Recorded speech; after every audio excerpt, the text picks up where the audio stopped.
Hello friends, welcome back to my channel. చూడండి, మా Kannayya enter అయిపోయిండు సెలబ్రేషన్స్కి. ఆ రోజు కొంచెం చల్ల ఉండే అనమాట. అందుకే మాకి క్యాబ్ పెట్టి మంచిగా ఫుల్ హ్యాండ్ డ్రెస్ వేసి తీసుకొచ్చిన బయటికి. ప్రతిరోజు అక్కడ వెహికల్స్ ఉంటాయి కదా పార్కింగ్లో. ఆ రోజు కారే ఉండేసరికి పిల్లలందరూ కూడా మంచిగా ఆడుకున్నారు. నిహిర ఇంకా కన్నయ్య కూడా మంచిగా కలిసిమెలిసి ఆడుకున్నారనమాట పార్కింగ్లో. సో ఇక్కడ ఆల్రెడీ వంటలు అవుతున్నాయి. చికెన్ పకోడీ చేస్తారు అనమాట. మా బ్లాక్లో చాలా మంది చెఫ్లు ఉంటారు అన్నయ్యలు. ఏ అకేషన్ వచ్చినా కూడా మంచిగా ప్రిపేర్ చేస్తారనమాట. పెద్ద పెద్ద వంటలు వాళ్ళే ప్రిపేర్ చేస్తారు. మేము జస్ట్ కట్టింగ్. ఇంకా 31st నాట్ అయితే మాకైతే కట్టింగ్ కూడా ఇవ్వలేదు. ఇంకా పిల్లల్ని చూసుకునే బాధ్యత మాకు ఇచ్చారనమాట. వంటలన్నీ కూడా వాళ్ళే వేసేసారు. మొత్తము అన్నీ ప్రిపేర్ చేసేసారు. ప్రతి ఒక్కటి కూడా వాళ్ళే ప్రిపేర్ చేసారు. పిల్లల్ని చూసుకోవడం, వాళ్ళని ఎంగేజ్ చేయడం మా పని అయిపోయింది ఆ రోజు.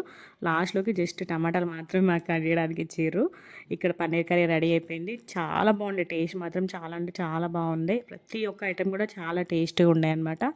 సో ఫుడ్ మాత్రం చాలా బాగుండే ఆ రోజు. ఇంకా వీడియోస్